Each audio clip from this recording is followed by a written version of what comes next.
Hello दोस्तों, तो कैसे हो आप सब? मैं उम्मीद करता हूँ बहुत अच्छे होंगे और आप लोगों की जो प्रिपरेशन चल रही होगी वो बहुत अच्छी चल रही होगी। तो देखिए, आज का जो हमारा डिस्कशंस रहने वाला है वो बहुत ही ज़्यादा इम्पोर्टेंट रहने वाला है।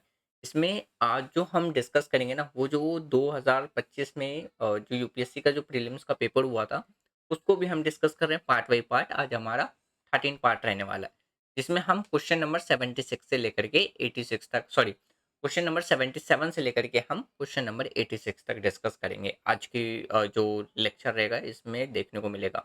इन डिटेल डिस्कस करेंगे क्वेश्चन का सोर्स क्या था, क्वेश्चन पूछ क्या रहा है, और विथ एक्सप्लेनेशंस के साथ हम डिस्कस करेंगे।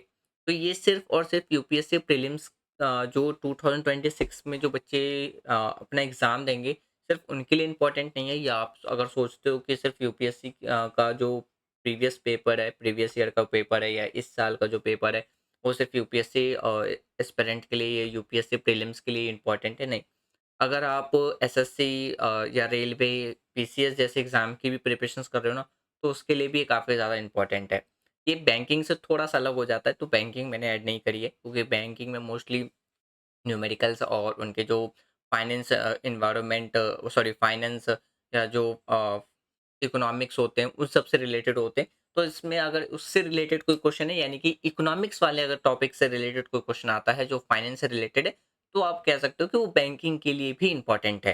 तो आप ये बिल्कुल मत समझना कि सिर्फ यूपीएससी के लिए इम्पोर्टेंट है। आप किसी भी एग्जाम की प्रिपरेशन कर रहे हो, गवर्नमेंट एग्जाम की, तो सब में इसका इंपॉर्टेंस आपको देखने को मिलेगा।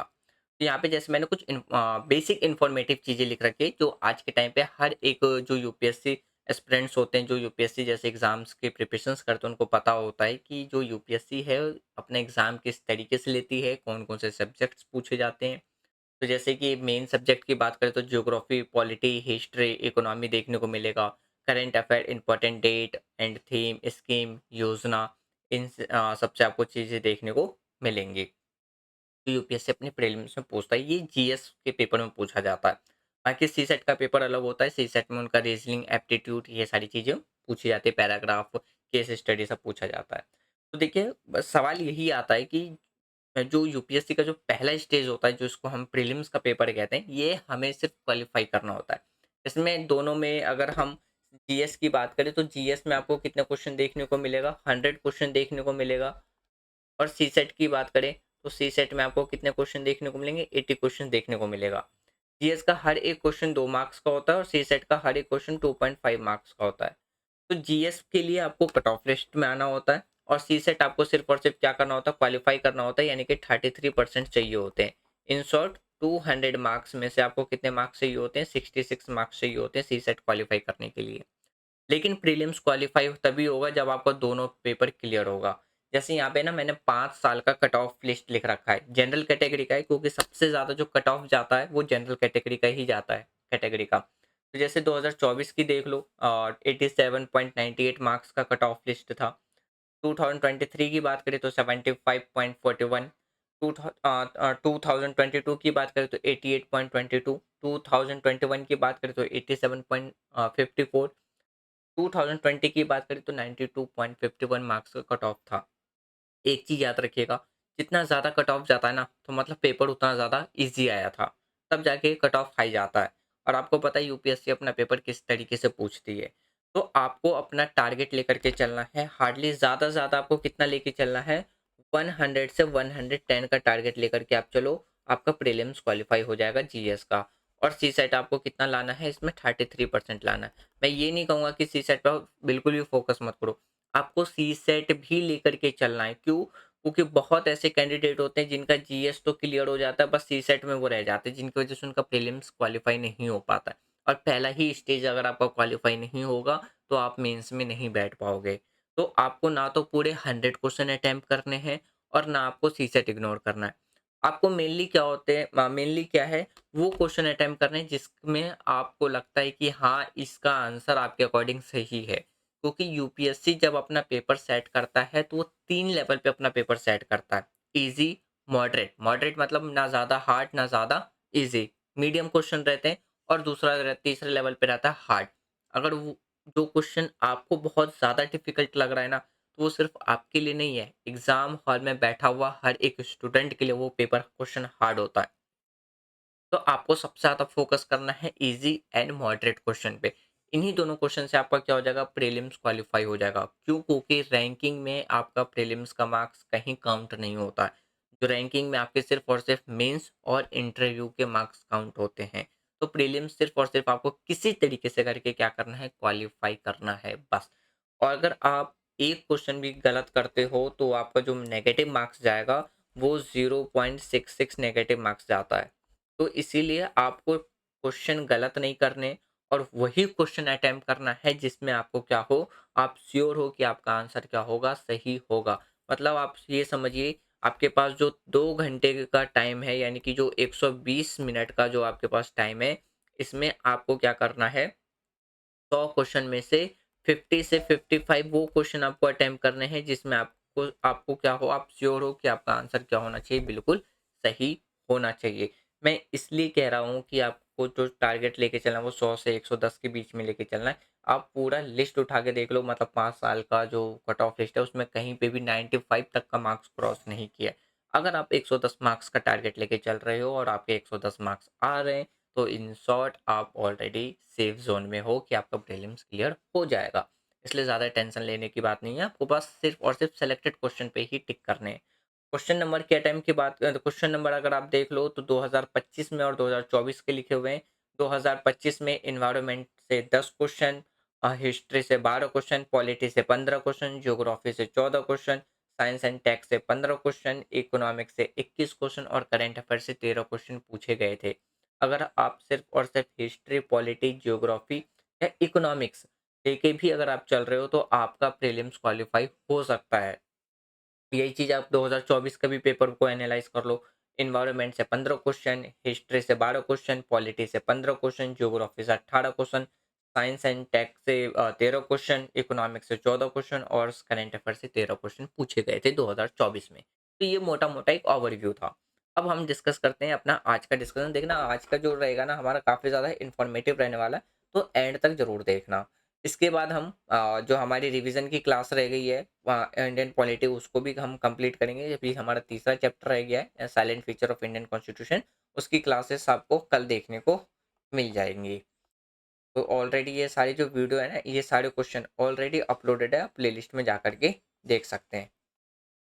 तो देखिए आज का जो पहला क्वेश्चन है ना, क्वेश्चन नंबर 77, ये आपसे ना जियोग्राफी से ये क्वेश्चन निकल के आया है। अब जियोग्राफी में आपने ना इंटरनेशनल जो टाइम लाइन जोन है ना उसके बारे में आपने ज़रूर पढ़ा होगा। तो वहीं से ये क्वेश्चन पूछा गया था। क्वेश्चन आपसे क्या पूछ रहा है, दो रीजन के नाम दे रखे हैं।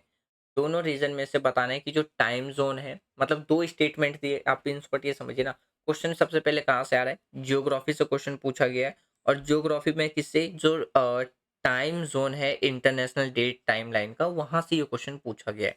2 रीज़न के नाम दिए गए हैं और दोनों रीज़न के रिगार्डिंग में स्टेटमेंट दिया गया है। अब स्टेटमेंट में से बताना है कि कौन-सा स्टेटमेंट इसमें से करेक्ट है। जैसे देखिए यहाँ पे ना आपको आंसर टिक लगा हुआ नज़र आएगा, बट एक्सप्लेनेशंस के साथ समझते हैं इसका राइट आंसर होगा क्या। सबसे पहले क्वेश्चन समझो। क्वेश्चन इसमें 2 रीज़न का नाम दिया है, जैसे कि सबसे पहले क्या दिया गया है, एंड्रे, जो कि कहाँ है, साइबेरिया यानी कि रसिया के अंदर में है। दूसरा है नोम, जो कि अलास्का के अंदर में। ये दोनों पास में ही है, मतलब ज़्यादा दूरी डिस्टेंस नहीं है एक दूसरे के। उसके बाद भी इनका जो टाइम ज़ोन है वो अलग-अलग है। ये चीज़ पहला स्टेटमेंट में कहा गया है। मतलब टाइम ज़ोन अलग-अलग है, मतलब अगर अलास्का में, जैसे दूसरे स्टेटमेंट में देखो, जैसे कहा गया है कि अगर एंड्रे में मंडे है तो जो नोम है उसमें वो क्या होगा, ट्यूसडे होगा। ये दूसरे स्टेटमेंट में कहा गया है। क्योंकि इसमें कह रहा है कि दोनों सिटीज़ में क्या होगा, जो डेज़ होगा वो डिफरेंट होगा, किसके वजह से, international date and time zone के वजह से। तो आपको बताना था कि कौन-सा स्टेटमेंट इसमें से सही है। तो राइट आंसर आपको क्या देखने को मिलेगा, ऑप्शन ए बिल्कुल राइट आंसर है। यानी कि हमारा जो दूसरा स्टेटमेंट है वो क्या है, गलत है। दूसरा स्टेटमेंट क्या गलत है, इसमें डेट उल्टा दे दिया है। सॉरी, डेट कह रहा हूँ। डे जो है ना इसमें क्या दे रखा है, उल्टा दे रखा है। मीन्स अगर जो एंड्रे है यहाँ पे अगर मंडे है ना, तो 9 में ट्यूसडे नहीं होगा, 9 में क्या होगा, संडे होगा। तो इनमें जो डेट का जो डिफरेंस रहता है ना वो कितने आवर का देखने को मिलेगा, 21 आवर्स का डिफरेंस देखने को मिलेगा। तो यानी कि जो एंड्रे है इसमें 1 डे फॉरवर्ड होगा और 9 में 1 डे बिफोर होगा। अगर एंड्रे में मंडे है तो 9 में क्या होगा, संडे होगा। तो इस वजह से हमारा जो दूसरा स्टेटमेंट है वो गलत हो जाता है और राइट आंसर हमें क्या देखने को मिलता है, ऑप्शन ए इस करेक्ट आंसर देखने को मिलता है। क्वेश्चन नंबर 78 देखिए। क्वेश्चन नंबर 78 डायरेक्ट आपसे कहाँ से पूछा गया है, हिस्ट्री से क्वेश्चन पूछा गया है। और हिस्ट्री में भी कहाँ से पूछा गया है, ये जो इंडियन नेशनल मूवमेंट था ना, वहां से ये क्वेश्चन निकल के आया है। क्वेश्चन आपको क्या देखने को मिलेगा कि सेल्फ रिस्पेक्ट मूवमेंट किसके द्वारा स्टार्ट किया गया था, यानी कि इसके फाउंडर कौन थे। तो आप लोगों को, बहुत से लोगों को लग रहा होगा ना इसका जो राइट आंसर है वो डॉक्टर भीमराव अम्बेडकर है। नहीं, इसका आंसर बिल्कुल आपको क्या देखने को मिलेगा, ए देखने को मिलेगा, यानी कि ईवी रामास्वामी नायकर। तो इन्होंने क्या करा था, जो सेल्फ रिस्पेक्ट मूवमेंट है वो उसके फाउंडर थे। इनका मेन मोटिव क्या था कि जो लोगों के बीच में जो कास्ट सिस्टम था ना उसको हटाना था, और क्या करना था, जो रैशनलिज्म है उसको क्या करना था, प्रमोट करना था। तो 1925 में इन्होंने क्या किया था, किसके फाउंड मतलब किसकी स्थापना की थी, सेल्फ रिस्पेक्ट मूवमेंट की उनके द्वारा शुरुआत की गई थी। और ये कहाँ किया गया था, तो ये किया गया था तमिलनाडु में, तमिलनाडु। अब यहीं से भी एक क्वेश्चन निकल के आ सकता है कि जो सेल्फ रिस्पेक्ट मूवमेंट है ईवी रामास्वामी के द्वारा कहाँ किया गया था। या एक क्वेश्चन ये भी पूछा जा सकता है कि किस ईयर में किया गया था। एक क्वेश्चन ये भी पूछा जा सकता है कि किस चीज के अगेंस्ट में किया गया था। तो कास्ट सिस्टम को खत्म करने के लिए, हटाने के लिए, और जो रैशनल थिंकिंग को प्रमोट करने के लिए उन्होंने सेल्फ रिस्पेक्ट मूवमेंट की स्टार्ट करी थी। क्वेश्चन नंबर 79 देखिए। Question number 79। क्वेश्चन नंबर 79 में क्या है, एक साइड आपको कंट्री का नाम दे रखा है और दूसरे साइड वहां पे कौन सा मिनरल सबसे ज्यादा मात्रा में पाया जाता है वो दे रखा है। जैसे फर्स्ट में दे रहा, और इसमें आपको क्या करना है, करेक्ट, इनमें से कौन सा करेक्टली मैच है। तो जैसे पहला है बोट्सवाना डायमंड, दूसरा है चिले लिथियम, और तीसरा है इंडोनेशिया निकेल। तो इसका जो राइट आंसर आपको देखने को मिलेगा वो मिलेगा ऑप्शन सी, यानी कि तीनों के तीनों जो हमारा मैचिंग है वो बिल्कुल क्या है, सही है। बोट्सवाना की बात करें तो वो वर्ल्ड के टॉप डायमंड प्रोड्यूसर में आता है, इसलिए पहला मैचिंग हमारा क्या है, बिल्कुल सही है।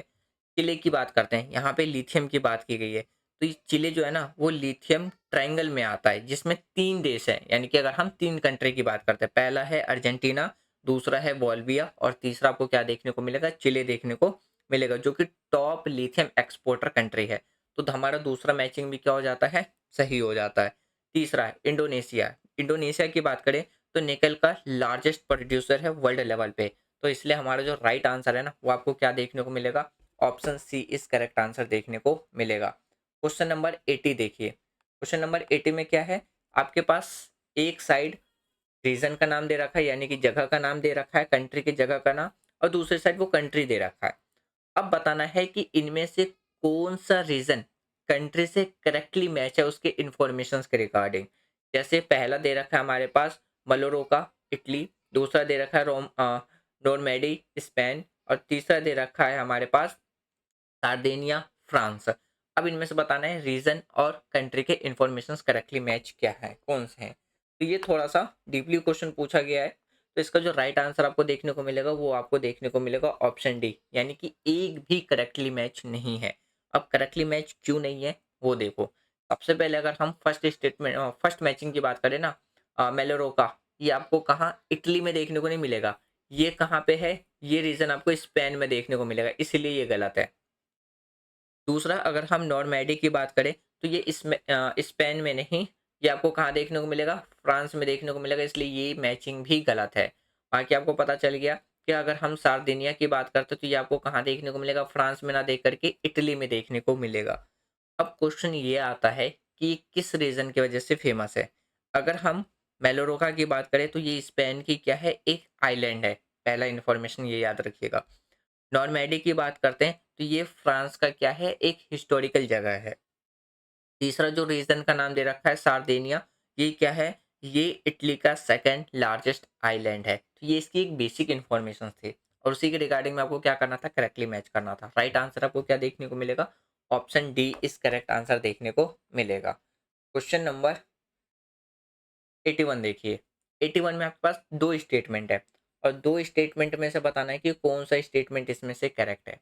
और ये स्टेटमेंट कहाँ से, मतलब ये जो क्वेश्चन है ना ये आपसे किससे पूछा गया है, ये ज्योग्राफी का ही क्वेश्चन आपको देखने को मिलेगा। ज्योग्राफी में आपने जो मिनरल एंड रिसोर्सेज वाला टॉपिक है ना, वहाँ का ये क्वेश्चन है। जैसे पहला स्टेटमेंट क्या कहता है कि कुछ रेयर अर्थ एलिमेंट्स ऐसे होते हैं जिसका यूज़ किसके मैन्युफैक्चर में किया जाता है, फ्लैट टेलीविज़न स्क्रीन के लिए और कंप्यूटर मॉनिटर्स के लिए किया जाता है। पहला स्टेटमेंट यही कहा गया है। दूसरा स्टेटमेंट में क्या कहा गया है कि कुछ रेयर अर्थ एलिमेंट ऐसे होते हैं जिसकी जो प्रॉपर्टीज़ होती है वो कैसी होती है, फॉस्फो रेसेंट प्रॉपर्टीज होती हैं। तो इनमें से बताना है कि कौन सा स्टेटमेंट करेक्ट है। तो सीधा सीधे राइट आंसर है ए, यानी कि हमारे दोनों स्टेटमेंट सही है। और जो हमारा सेकंड स्टेटमेंट है उसका करेक्ट एक्सप्लेनेशन है हमारा फर्स्ट स्टेटमेंट, मींस जो फर्स्ट स्टेटमेंट है वो सेकंड स्टेटमेंट का करेक्ट एक्सप्लेनेशन है। तो इसलिए इसका जो राइट आंसर आपको देखने को मिलेगा वो क्या मिलेगा, ऑप्शन ए।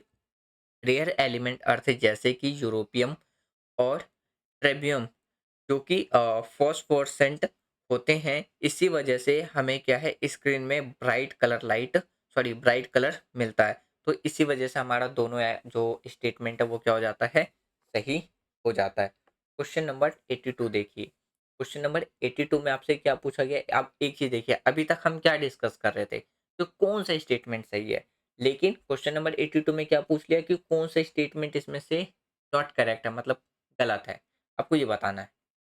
देखिए, जहाँ पे भी आपको ऐसे ऑप्शन मिल जाए ना, ये ऑप्शन काफ़ी ज़्यादा ईज़ी होते हैं सॉल्व करने के लिए। क्यों? क्योंकि इसमें हम एलिमिनेशंस मेथड हम आसानी से यूज़ कर सकते हैं। एग्ज़ाम्पल के तौर पे समझिए, जैसे अगर हम दूसरे स्टेटमेंट को पकड़ लें, तो दूसरा स्टेटमेंट क्या कहा गया है, और ये आपका करंट अफेयर से रिलेटेड क्वेश्चन है। क्यों? क्योंकि अभी रिसेंटली हमारी कंट्री में कुछ ट्रेन एक्सीडेंट हुए थे, जिसकी वजह से ट्रेन का जो सुरक्षा कवच है, वो बहुत ज़्यादा न्यूज़ में था। तो उसी से ये क्वेश्चन पूछा गया है। तो जैसे यहाँ पे ना जो कवच है, ये कहा गया है कि कवच एक ऑटोमेटिक ट्रेन प्रोटेक्शन सिस्टम है जो कि डेवलप किया गया था किसके साथ मिलकर के, जर्मनी के साथ मिलकर के। ये पूरी स्टेटमेंट गलत है। क्यों? क्योंकि ये जो कवच ऑटोमेटिक जो ट्रेन प्रोटेक्शन सिस्टम है ना, वो एक इंडिविजुअल के द्वारा डेवलप किया गया था, यानी कि जो ये हमारी कंट्री के द्वारा डेवलप किया गया ना, उसमें किसी भी कंट्री का कोई साझेदारी नहीं थी, मतलब किसी भी कंट्री का कोई पार्टनरशिप या हम किसी भी कंट्री के साथ मिल करके इसको डेवलप नहीं किया, हमने खुद से इसको डेवलप किया है। तो सीधा-सीधी दूसरा स्टेटमेंट हमारा गलत है। बस दोनों बाकी के स्टेटमेंट छोड़ दो, सिर्फ दूसरा स्टेटमेंट आपको पता चल गया ना कि गलत है। तो जिसमें 2 है उसको एलिमिनेट कर दो, यानी कि ऑप्शन डी एलिमिनेट कर दो, ऑप्शन बी एलिमिनेट कर दो और ऑप्शन फर्स्ट एलिमिनेट कर दो। तो सीधा-सीधी राइट क्या निकल के आया? ऑप्शन सी निकल के आया। तो सीधा-सीधी आपका जो राइट आंसर है वो क्या है? ऑप्शन सी ही राइट आंसर है। यहाँ पे आपको बी देखने को मिलेगा, मैंने जानबूझ के बी लगाया था, ताकि आप ये ना देखो कि इसमें जो आंसर टिक है वही सही है। आपको एक्सप्लेनेशंस के साथ मालूम होना चाहिए कि कौन-सा आंसर सही है। तो राइट आंसर आपको ऑप्शन बी नहीं, ऑप्शन सी देखने को मिलेगा। Question number 83। क्वेश्चन नंबर 83 में आपसे क्या पूछा गया है? 3 जो स्पेस मिशन है उसके नाम दे रखे हैं।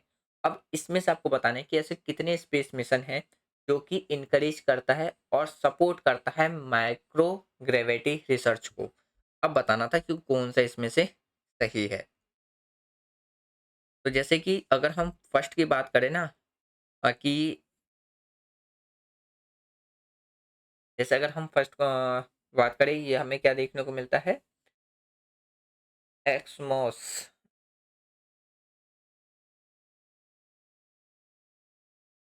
जैसे हम फर्स्ट की बात करें तो इसमें आपको क्या देखने को मिलेगा, एक्सियम 4, दूसरा है स्पारडेक्स और तीसरा है गगनयान।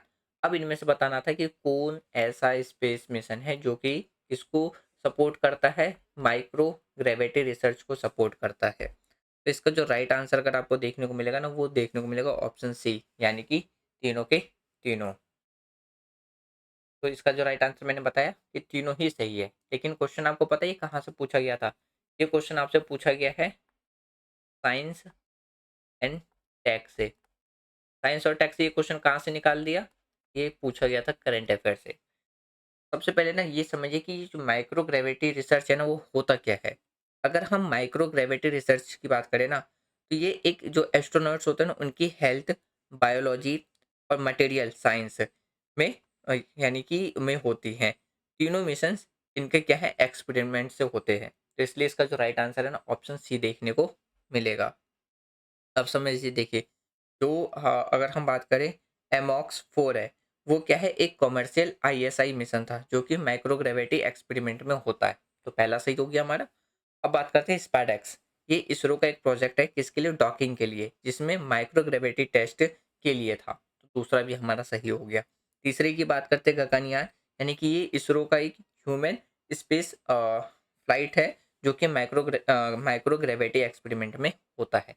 इस वजह से हमारा राइट आंसर क्या था, ऑप्शन सी देखने को मिलेगा। क्वेश्चन नंबर 84 देखिए। क्वेश्चन नंबर 84 किससे पूछा गया है? अब ये कहोगे कि भाई ये तो डिफेंस से रिलेटेड क्वेश्चन है, क्यों? क्योंकि इसमें हम किसके बारे में बात करते हैं, एयरक्राफ्ट के बारे में बात कर रहे हैं। इसलिए मैंने कहा था कि आप किसी भी एग्जाम की प्रिपरेशन कर रहे हो ना, सबके लिए इंपॉर्टेंट है, क्योंकि ज्योग्राफी के भी क्वेश्चन है, इकोनॉमिक्स से भी रिलेटेड क्वेश्चन है, डिफेंस से भी रिलेटेड क्वेश्चन है। तो इसमें एक साइड में आपको ना एयरक्राफ्ट का टाइप दे रखा है और दूसरी साइड आपको क्या दे रखा है, उसकी डिस्क्रिप्शन दे रखी है। अब इनमें से बताना है कि कौन सा करेक्टली मैच है। ये चीज जरूर ध्यान देखिए, रखिएगा कि क्या पूछ रहा है, करेक्टली पूछ रहा है या इनकरेक्ट पूछ रहा है। जैसे वहां पे स्टेटमेंट गलत पूछ लिया था, यहाँ पे सही पूछा है। तो जैसे यहाँ पे आपको ऑप्शन बी देखने को मिलेगा, ऑप्शन बी बिल्कुल करेक्ट आंसर है। लेकिन पहले समझ लीजिए क्वेश्चन को क्या है। जैसे कि कह रहा है ये डॉर्नियर 228, यानी कि ये क्या है, एक मेरीटाइम पेट्रोल एयरक्राफ्ट है। दूसरा कहता है IL-76, ये क्या है, एक सुपरसोनिक कॉम्बैट एयरक्राफ्ट है। और तीसरा कहा गया है C-17 ग्लोब मास्टर 3, यानी कि एक मिलिट्री ट्रांसपोर्ट एयरक्राफ्ट है। एक साइड में एयरक्राफ्ट का टाइप, दूसरा साइड उसका क्या दे रखा था, डिस्क्रिप्शन दे रखा था। तो इसका राइट आंसर तो ऑप्शन बी है, यानी कि दो सही है। अब इनमें से आपको पता नहीं कौन सा एक गलत है, तो इसमें जो देखने को मिलेगा ना, वो दूसरा आपको गलत है देखने को मिलेगा। दूसरा गलत क्यों देखने को मिलेगा, क्योंकि अगर हम IL-76 की बात करें ना, तो ये सुपरसोनिक कॉम्बैक्ट एयरक्राफ्ट नहीं है। ये एक क्या है, आपको क्या देखने को मिलेगा, ये एक हैवी ट्रांसपोर्ट एयरक्राफ्ट देखने को मिलेगा। बस इसी वजह से दूसरा हमारा क्या हो जाता है, गलत हो जाता है। डॉर्नियर 228 की बात करें तो ये कोस्ट गार्ड, नेवी में यूज होता है। किसके लिए, पेट्रोल के लिए, पेट्रोलिंग मतलब करने के लिए। इसलिए पहला सही है। फिर दूसरा मैंने बता दिया क्यों गलत है।